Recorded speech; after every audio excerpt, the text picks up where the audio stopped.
Hi friends, ಎಲ್ರಿಗೂ ನಮಸ್ಕಾರ. Welcome to youths loan Kannada.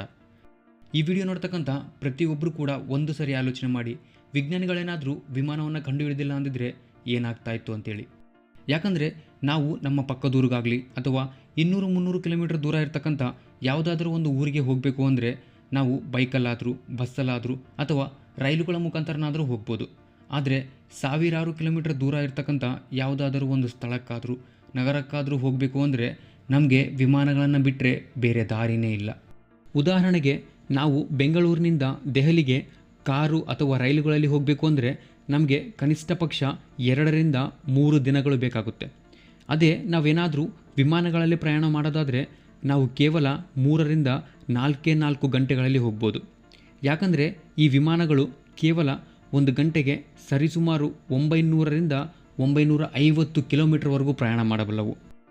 ಇಷ್ಟೊಂದು ಸಾಮರ್ಥ್ಯ ಇರತಕ್ಕಂಥ ಈ ವಿಮಾನ ಅನ್ನೋದು ಅಸಲು ಗಾಳಿಯಲ್ಲಿ ಹೇಗೆ ಹಾರುತ್ತೆ, ಇದರ ಹಿಂದೆ ಇರತಕ್ಕಂಥ ಟೆಕ್ನಾಲಜಿ ಬಗ್ಗೆ ಈ ವಿಡಿಯೋದಲ್ಲಿ ತಿಳ್ಕೊಳ್ಳೋಣ. ಈ ವಿಡಿಯೋವನ್ನು ಎಲ್ಲೂ ಸ್ಕಿಪ್ ಮಾಡಿಬಿಡಿ, ಯಾಕಂದರೆ ಈ ವಿಡಿಯೋ ತುಂಬ ಇಂಟ್ರೆಸ್ಟಿಂಗ್ ಆಗಿರುತ್ತೆ. ಒಂದು ವಿಮಾನ ಅನ್ನೋದು ಗಾಳಿಯಲ್ಲಿ ಹಾರಬೇಕಾದ್ರೆ ಅತ್ಯಂತ ಕಠಿಣವಾದ ಪರಿಸ್ಥಿತಿಗಳನ್ನು ಎದುರಿಸಬೇಕಾಗುತ್ತೆ. ಇದಕ್ಕಾಗಿಯೇ ವಿಮಾನವನ್ನು ಅಲ್ಯೂಮಿನಿಯಂ ಅನ್ನೋ ಮೆಟಲ್ನಿಂದ ತಯಾರು ಮಾಡಲಾಗುತ್ತೆ. ಯಾಕಂದರೆ ಈ ಅಲ್ಯೂಮಿನಿಯಂ ಮೆಟಲ್ ಅನ್ನೋದು ಕಬ್ಬಿಣದಷ್ಟೇ ಗಟ್ಟಿಯಾಗಿರುತ್ತೆ ಮತ್ತು ತೂಕದಲ್ಲಿ ಕಬ್ಬಿಣಕ್ಕಿಂತ ತುಂಬ ಹಗುರವಾಗಿರುತ್ತೆ. ಅಷ್ಟೇ ಅಲ್ಲ, ಈ ಅಲ್ಯೂಮಿನಿಯಂ ಮೆಟಲ್ ಕಬ್ಬಿಣದ ಹಾಗೆ ತುಂಬ ಬೇಗನೆ ತುಕ್ಕು ಹಿಡಿಯೋದಿಲ್ಲ ಹಾಗೂ ಸೂರ್ಯನಿಂದ ಬರ್ತಕ್ಕಂಥ ಅಲ್ಟ್ರಾವೈಲೆಟ್ ರೇಸಿಂದ ಕಾಪಾಡ್ತಕ್ಕಂಥ ಸಾಮರ್ಥ್ಯವನ್ನು ಈ ಅಲ್ಯೂಮಿನಿಯಂ ಮೆಟಲ್ ಹೊಂದಿದೆ. ಅಸಲು ಯಾವುದೇ ವಾಹನ ಆದರೂ ಚಲಿಸಬೇಕಾದರೂ ಕೂಡ ಅದಕ್ಕೆ ಇಂಜಿನ್ ಅನ್ನೋದು ತುಂಬ ಮುಖ್ಯವಾಗಿರುತ್ತೆ. ವಿಮಾನಗಳಲ್ಲಿ ಇಂಜಿನನ್ನು ಅವುಗಳ ರೆಕ್ಕೆಗಳಿಗೆ ಜೋಡಿಸಲಾಗಿರುತ್ತೆ. ಚಿಕ್ಕ ಚಿಕ್ಕ ವಿಮಾನಗಳಲ್ಲಿ 2 ಇಂಜಿನ್ಗಳನ್ನು ಉಪಯೋಗಿಸಲಾಗುತ್ತೆ. ಅದೇ ದೊಡ್ಡ ದೊಡ್ಡ ವಿಮಾನಗಳ ವಿಷಯಕ್ಕೆ ಬರೋದಾದರೆ 2-4 ಇಂಜಿನ್ಗಳನ್ನು ಉಪಯೋಗಿಸಲಾಗುತ್ತೆ. ಇನ್ನು ಈ ಇಂಜಿನ್ಗಳಿಗೆ ಬೇಕಾಗಿರುವ ಇಂಧನವನ್ನು ವಿಮಾನಗಳ ರೆಕ್ಕೆಗಳಲ್ಲಿ ತುಂಬಿಸಲಾಗುತ್ತೆ. ಅಸಲು ವಿಮಾನಗಳಲ್ಲಿರ್ತಕ್ಕಂಥ ಇಂಜಿನ್ಗಳ ಅತ್ಯಂತ ಮುಖ್ಯವಾದ ಕೆಲಸ ಏನೆಂದರೆ ಮುಂದೆಯಿಂದ ಬರ್ತಕ್ಕಂಥ ಗಾಳಿಯನ್ನು ತುಂಬ ವೇಗವಾಗಿ ಹಿಂದಕ್ಕೆ ತಳ್ಳೋದು. ಇದರಿಂದ ವಿಮಾನ ಅನ್ನೋದು ಮುಂದಕ್ಕೆ ಹೋಗೋದಕ್ಕೆ ಸಹಾಯವಾಗುತ್ತೆ.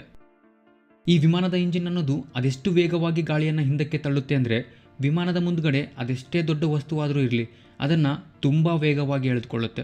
ಒಂದು ವೇಳೆ ಇಂಜಿನ್ ಸ್ಟಾರ್ಟ್ ಆದಾಗ ನಾವೇನಾದರೂ ಅದರ ಮುಂದೆ ನಿಂತ್ಕೊಂಡ್ರೆ ನಮ್ಮ ದೇಹ ಅನ್ನೋದು ಫ್ರೂಟ್ ಜ್ಯೂಸ್ ಆಗೋದು ಗ್ಯಾರಂಟಿ. ಇನ್ನು ಕೇವಲ ವಿಮಾನ ಮುಂದಕ್ಕೆ ಹೋದ ಮಾತ್ರಕ್ಕೆ ಅದು ಗಾಳಿಯಲ್ಲಿ ಹಾರೋದಕ್ಕೆ ಸಾಧ್ಯನೇ ಇಲ್ಲ. ಯಾಕಂದರೆ ವಿಮಾನ ಗಾಳಿಯಲ್ಲಿ ಹಾರಬೇಕು ಅಂದರೆ ಅದಕ್ಕೆ ಮುಖ್ಯವಾಗಿ ಸಹಾಯ ಮಾಡ್ತಕ್ಕಂಥದ್ದೇ ಈ ವಿಮಾನದ ರೆಕ್ಕೆಗಳು. ಈ ರೆಕ್ಕೆಗಳನ್ನು ಮುಖ್ಯವಾಗಿ ಏರ್ ಫಾಯಿಲ್ ಶೇಪ್ನಲ್ಲಿ ತಯಾರು ಮಾಡಲಾಗುತ್ತೆ. ಏರ್ ಫಾಯಿಲ್ ಶೇಪ್ ಅಂದರೆ ನೀವೀಗ ವಿಡಿಯೋದಲ್ಲಿ ನೋಡ್ತಾ ಇದ್ದೀರಲ್ಲ, ಇದನ್ನೇ ಏರ್ ಫಾಯಿಲ್ ಶೇಪ್ ಅಂತೇಳಿ ಕರೆಯಲಾಗುತ್ತೆ. ಇದರಿಂದ ವಿಮಾನದ ಮುಂದೆಯಿಂದ ಬರ್ತಕ್ಕಂಥ ಗಾಳಿ ರೆಕ್ಕೆಗಳ ಮೇಲ್ಭಾಗದಿಂದ ತುಂಬ ಸುಲಭವಾಗಿ ಹಾದು ಹೋಗುತ್ತೆ ಹಾಗೂ ರೆಕ್ಕೆಗಳ ಮೇಲ್ಭಾಗದಲ್ಲಿ ಗಾಳಿಯ ಒತ್ತಡ ಅನ್ನೋದು ತುಂಬ ಕಡಿಮೆ ಇರುತ್ತೆ. ಆದರೆ ಈ ರೆಕ್ಕೆಗಳ ಕೆಳಗಡೆಯಿಂದ ಗಾಳಿ ಹಾದು ಹೋಗುವಾಗ ಈ ಗಾಳಿಯ ಒತ್ತಡ ಅನ್ನೋದು ತುಂಬ ಜಾಸ್ತಿ ಇರುತ್ತೆ. ಇದೇ ಕಾರಣದಿಂದ ರೆಕ್ಕೆಗಳ ಕೆಳಗಡೆ ಉಂಟಾಗುವ ಗಾಳಿಯ ಒತ್ತಡ ಅನ್ನೋದು ವಿಮಾನದ ರೆಕ್ಕೆಗಳನ್ನು ಮೇಲಕ್ಕೆ ತಳ್ಳುತ್ತೆ. ಹೀಗೆ ವಿಮಾನದ ಇಂಜಿನ್ ಮತ್ತು ರೆಕ್ಕೆಗಳು ಎರಡೂ ಜೊತೆಗೂಡಿ ಗಾಳಿಯನ್ನು ತುಂಬ ವೇಗವಾಗಿ ಕೆಳಗಡೆಗೆ ತಳ್ಳುತ್ತವೆ. ಇದರಿಂದ ವಿಮಾನ ಅನ್ನೋದು ಮೇಲಕ್ಕೆ ಹಾರುತ್ತೆ. ಇನ್ನು ವಿಮಾನದ ಹಿಂದುಗಡೆ 3 ಚಿಕ್ಕದಾಗಿರ್ತಕ್ಕಂಥ ರೆಕ್ಕೆಗಳು ಕಾಣ್ತಾ ಇವೆಯಲ್ಲ, ಇವುಗಳು ವಿಮಾನವನ್ನು ಗಾಳಿಯಲ್ಲಿ ಬ್ಯಾಲೆನ್ಸ್ ಮಾಡೋದಕ್ಕೆ ಸಹಾಯವಾಗುತ್ತವೆ. ಎಲ್ಲ ಸರಿಯಾಗೇ ಇದೆ, ಆದರೆ ವಿಮಾನ ಹಾರಬೇಕಾದ್ರೆ ಪಕ್ಷಿಗಳೇನಾದರೂ ಇಂಜಿನ್ಗೆ ಅಡ್ಡ ಬಂದರೆ ಅಥವಾ ಇಂಜಿನ್ ಒಳಗಡೆ ಪಕ್ಷಿಗಳೇನಾದರೂ ಹೋದರೆ ಏನಾಗುತ್ತೆ ಅನ್ನೋ ಪ್ರಶ್ನೆ ಪ್ರತಿಯೊಬ್ಬರಿಗೂ ಕೂಡ ಬಂದೇ ಬರುತ್ತೆ. ಒಂದು ವೇಳೆ ಯಾವುದಾದ್ರೂ ಒಂದು ಪಕ್ಷಿ ಇಂಜಿನ್ನ ಒಳಗಡೆ ಹೋಗಿದ್ದೇ ಆದರೆ ಇಂಜಿನ್ಗೆ ಇರ್ತಕ್ಕಂಥ ರೆಕ್ಕೆಗಳು ಮುರಿದು ಹೋಗಿ ಇಂಜಿನ್ ಫೇಲ್ ಆಗ್ತಕ್ಕಂಥ ಚಾನ್ಸಸ್ ಕೂಡ ಇರುತ್ತೆ. ಅಸಲು ವಿಮಾನಗಳು ಟೇಕ್ ಆಫ್ ಆಗಬೇಕಾದ್ರೆ ಮತ್ತು ಲ್ಯಾಂಡಿಂಗ್ ಆಗಬೇಕಾದ್ರೇ ಪಕ್ಷಿಗಳಿಂದ ಇಂತಹ ಅನಾಹುತಗಳು ನಡೆಯೋದು ಜಾಸ್ತಿ. ಇದಕ್ಕಾಗಿಯೇ ಏರ್ಪೋರ್ಟ್ಗಳಲ್ಲಿ ಪಕ್ಷಿಗಳನ್ನು ಓಡಿಸೋದಕ್ಕಾಗಿ ಜೋರಾಗಿ ಶಬ್ದವನ್ನು ಮಾಡ್ತಕ್ಕಂಥ ಮಷಿನ್ಗಳನ್ನು ಮತ್ತು ಕೆಲವೊಂದು ಹಸಿರು ಬಣ್ಣದ ಲೇಸರ್ ಲೈಟ್ಗಳನ್ನು ಬಳಸಲಾಗುತ್ತೆ.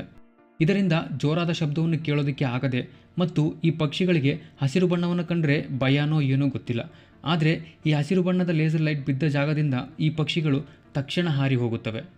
ಇನ್ನು ಆಕಾಶದಲ್ಲಿ ಹಾರ್ತಕ್ಕಂಥ ವಿಮಾನಕ್ಕೆ ಪಕ್ಷಿಗಳ ಗುಂಪು ಅಡ್ಡ ಬಂದು ಇಂಜಿನ್ ಫೇಲ್ ಆಗ್ತಕ್ಕಂಥ ಚಾನ್ಸಸ್ ಇದೆಯಾ ಅಂದರೆ ಎಸ್ ಇದೆ, ಆದರೆ ಕೇವಲ 1% ಮಾತ್ರ. ಯಾಕಂದರೆ ಈ ವಿಮಾನಗಳು ಭೂಮಿಯಿಂದ ಸುಮಾರು 10-13 ಕಿಲೋಮೀಟರ್ ಎತ್ತರದಲ್ಲಿ ಹಾರುತ್ತವೆ. ಅಷ್ಟೊಂದು ಮೇಲಕ್ಕೆ ಪಕ್ಷಿಗಳು ಹಾರೋದು ತುಂಬ ಕಡಿಮೆ. ಆದರೆ 2009ರಲ್ಲಿ ಅಮೆರಿಕ ದೇಶಕ್ಕೆ ಸೇರಿರ್ತಕ್ಕಂಥ 1549 ಅನ್ನೋ ವಿಮಾನ ಆಕಾಶದಲ್ಲಿ ಹಾರಬೇಕಾದ್ರೆ ಕೆಲವೊಂದು ಪಕ್ಷಿಗಳು ಅಡ್ಡ ಬಂದು ವಿಮಾನಕ್ಕೆ ಇರ್ತಕ್ಕಂಥ 2 ಇಂಜನ್ಗಳು ಫೇಲ್ ಆಗಿದ್ವು. ಇದರಿಂದ ಆ ಏರೋಪ್ಲೇನ್ ನಡೆಸ್ತಕ್ಕಂಥ ಪೈಲಟ್ಸ್ ವಿಮಾನವನ್ನು ನ್ಯೂಯಾರ್ಕ್ ನಗರದಲ್ಲಿರ್ತಕ್ಕಂಥ ಹಡ್ಸನ್ ಅನ್ನೋ ನದಿಯಲ್ಲಿ ಎಮರ್ಜೆನ್ಸಿ ಲ್ಯಾಂಡಿಂಗ್ ಮಾಡಿದರು. ಇದರಲ್ಲಿ 155 ಜನ ಪ್ರಯಾಣಿಕರನ್ನು ಕೂಡ ಯಾವುದೇ ಪ್ರಾಣಿ ಹಾನಿ ಇಲ್ಲದೆ ಕಾಪಾಡಲಾಗಿತ್ತು. ಹೀಗೆ ಆಕಾಶದಲ್ಲಿ ಹಾರ್ತಕ್ಕಂಥ ವಿಮಾನಕ್ಕೆ ಎಲ್ಲ ಇಂಜನ್ಗಳು ಫೇಲ್ ಆದರೂ ಕೂಡ ಸುಮಾರು 30ರಿಂದ 40 ಕಿಲೋಮೀಟರ್ವರೆಗೂ ಹಾರ್ತಕ್ಕಂಥ ಸಾಮರ್ಥ್ಯವನ್ನು ಈ ವಿಮಾನಗಳು ಹೊಂದಿವೆ. ಇಂತಹ ಸಮಯದಲ್ಲಿ ವಿಮಾನವನ್ನು ನಡೆಸ್ತಕ್ಕಂಥ ಪೈಲಟ್ಸ್ ವಿಮಾನವನ್ನು ಯಾವುದಾದ್ರೂ ಏರ್ಪೋರ್ಟ್ನಲ್ಲಾದರೂ ಅಥವಾ ನದಿಗಳ ಮೇಲೆ ಸಮುದ್ರದಲ್ಲಾದರೂ ಎಮರ್ಜೆನ್ಸಿ ಲ್ಯಾಂಡಿಂಗ್ ಮಾಡಲಾಗುತ್ತೆ. ಯಾಕಂದರೆ ಈ ವಿಮಾನ ಅನ್ನೋದು ಅಷ್ಟು ಬೇಗ ನೀರಲ್ಲಿ ಮುಳುಗೋದಿಲ್ಲ, ತೇಲ್ತಾನೆ ಇರುತ್ತೆ.